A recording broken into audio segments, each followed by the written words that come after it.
Halo mahasiswa program studi pariwisata Bahari dan mahasiswa yang mengikuti program Merdeka Kampus Merdeka.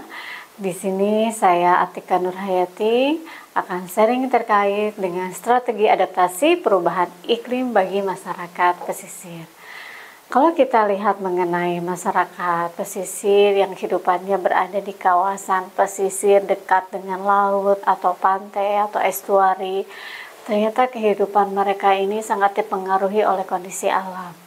Nah, kondisi alam ini tentu merupakan suatu tantangan dan ancaman bagi masyarakat pesisir, seperti misalnya terjadi gelombang pasang surut di wilayah pesisir, atau misalnya terjadi sedimentasi, begitu ya, atau misalnya terjadi lagi seperti gempa bumi atau tsunami.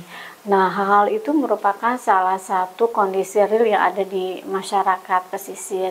Sehingga ketika kita melakukan strategi adaptasi bagi masyarakat pesisir, tentu di sini ada faktor-faktor yang mempengaruhinya. Seperti misalnya kita mencoba untuk membuat perlindungan gitu ya dari terjadinya abrasi dengan adanya refitment misalnya begitu ya. Kemudian juga kita bisa membuat suatu bentuk alat pemecah gelombang begitu ya, atau ada gelombang sambung pantai, ada juga gelombang yang lepas pantai begitu ya. Nah, gelombang yang sambung pantai ini biasanya ditujukan untuk perlindungan untuk perairan di sepanjang pelabuhan gitu ya. Sedangkan kalau tipe yang lepas pantai itu biasanya untuk menahan terjadinya erosi begitu. Nah, kemudian kalau kita perhatikan dari setiap masa ke masa begitu ya, waktu ke waktu, ternyata perubahan iklim ini adalah fenomena yang bukan baru lagi gitu ya, tapi perubahan iklim ini adalah fenomena yang harus dihadapi oleh seluruh tatanan kehidupan masyarakat. Bukan hanya masyarakat pesisir saja, tapi seluruh tatanan kehidupan masyarakat. Nah, perubahan iklim sendiri juga di sini sebagai dampak dari pemanasan global yang terjadi begitu ya. Kemudian ketika terjadi perubahan iklim ini ternyata yang harus dilakukan itu adalah strategi adaptasinya gitu ya. Apa yang harus dilakukan itu ada strategi adaptasi ketika terjadi perubahan iklim tersebut, seperti misalnya untuk masyarakat yang ada di wilayah pesisir, informasi terkait misalnya cuaca itu sangat diperlukan sekali.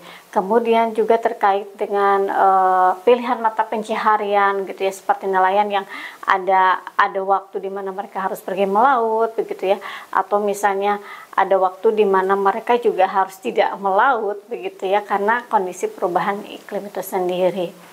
Nah, terjadinya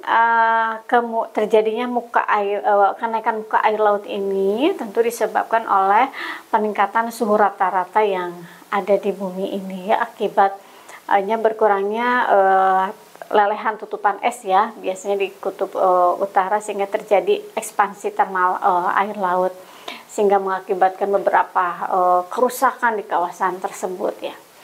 Nah, adaptasi ini merupakan tindakan yang diambil untuk mengurangi ya, meminimalisir kerentanan ataupun meningkatkan ketahanan sosial atau resiliensi yang ada di masyarakat begitu ya. Nah, resiliensi ini sebagai kapasitas kita untuk bertahan di dalam hidup begitu ya, dengan menghadapi kenyataan yang ada di kehidupan kita sehari-hari begitu ya. Seperti halnya komunitas nelayan dalam menghadapi perubahan iklim ini, tentu mereka akan mencari alternatif gitu ya, alternatif mata pencaharian begitu ya, kemudian alternatif kebiasaan kehidupan begitu ya. Kemudian juga tentu resiliensi ini adalah sebagai wujud atau tindakan kapasitas dari seseorang, kemudian dari masyarakat, dari suatu wilayah ataupun negara ketika dia ingin bertahan dalam kondisi tersebut. Nah, konsep resiliensi ini seringkali dihubungkan dengan konsep kapasitas adaptif dan kerentanan. Kemudian juga terjadi perubahan sistem sosial yang untuk pulih dari akibat gitu ya terjadinya perubahan iklim, kemudian juga bencana alam gitu ya. Masyarakat harus melakukan penyesuaian yang lebih lanjut lagi. Nah, resiliensi ini memberikan penekanan yang lebih besar apa yang harus dilakukan oleh masyarakat supaya bisa bertahan dalam kondisi tadi ya, perubahan-perubahan cuaca, arus, gelombang begitu ya, itu harus bisa diadaptasi oleh masyarakat pesisir.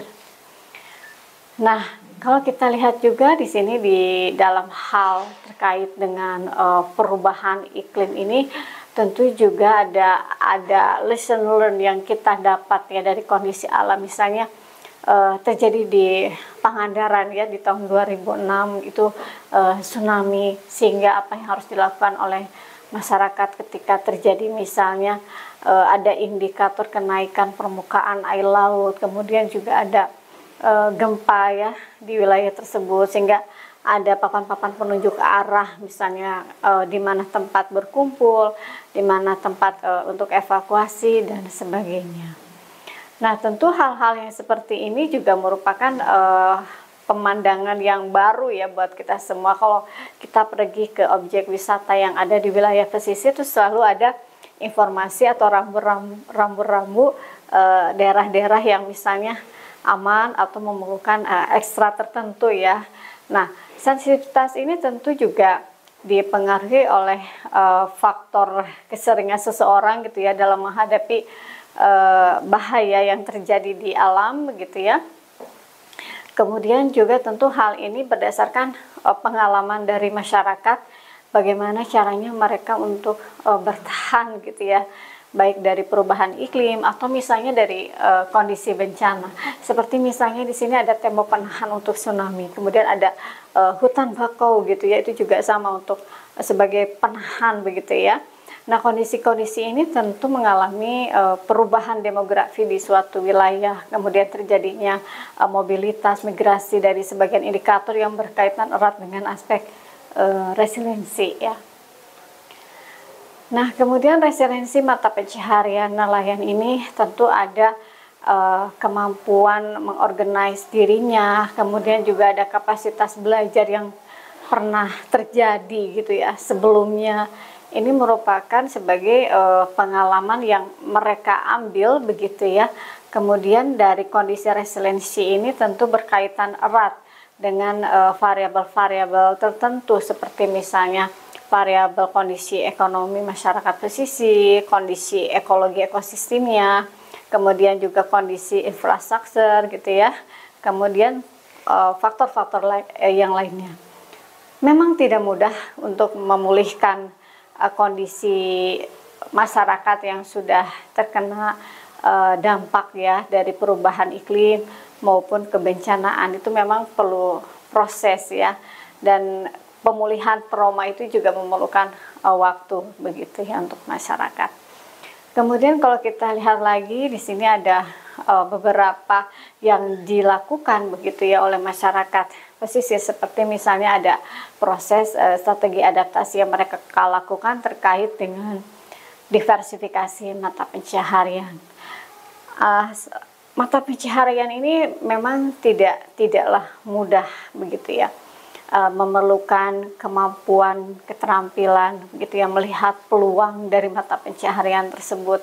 Kemudian juga harus dibarengi dengan kemampuan mengadopsi suatu teknologi gitu ya, dan jaringan sosialnya, termasuk juga melibatkan mobilitas anggota keluarganya untuk meningkatkan pendapatan atau income rumah tangga masyarakat pesisir.